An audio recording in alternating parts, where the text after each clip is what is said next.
31 जून 2016 एक 6 साल की बच्ची जॉर्जिया की बिजी सड़कों पर आती है और बेवजह खड़ी हो जाती है। वहां से गुजरते हजारों लोगों में से कई लोग ये देखकर रुकते हैं और पूछते भी हैं कि तुम्हारा नाम क्या है, एज कितनी है, या तुम कहीं खो तो नहीं गई। इनफैक्ट कई लोग डेडिकेटली उसकी मदद करने की कोशिश भी करते। बट अब थोड़ी देर बाद वो बच्ची दोबारा वहीं पे आती है, लेकिन इस बार कुछ इस तरह।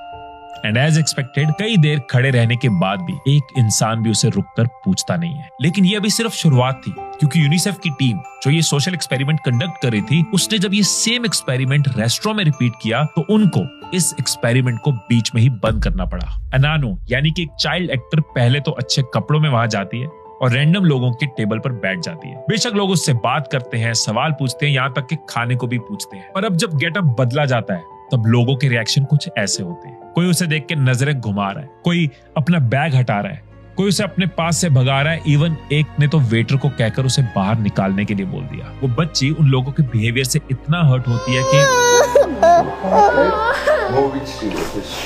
यूनिसेफ ने ये सोशल एक्सपेरिमेंट तो होमलेस चाइल्ड अवेयरनेस के लिए किया था, लेकिन कहीं ना कहीं हमें यह सिखा गया कि कैसे हम सिर्फ अपनी आंखों के बेस पर दूसरों को कंप्लीटली जज कर लेते हैं। कोई अगर आपको अच्छे से पूछ नहीं रहा, आपको अच्छे से सर्व नहीं कर रहा, तो जरूरी नहीं है कि वो रूड हो सकता है वो अपनी लाइफ में कोई बैटल लड़ रहा हो। कोई आपको कंजूस दिख रहा है, 1 लीटर पेट्रोल डला दोगी, छोड़ दूंगा। हो सकता है उसने बचपन में बहुत गरीबी देखी हो। पैसों की तंगी देखकर पला बढ़ा। कोई आपको बहुत खुश दिख रहा है, जरूरी नहीं है कि वो अंदर से खुशी हो। हम सब अपनी आंखों के बेस पर ना दूसरों को जज कर लेते हैं।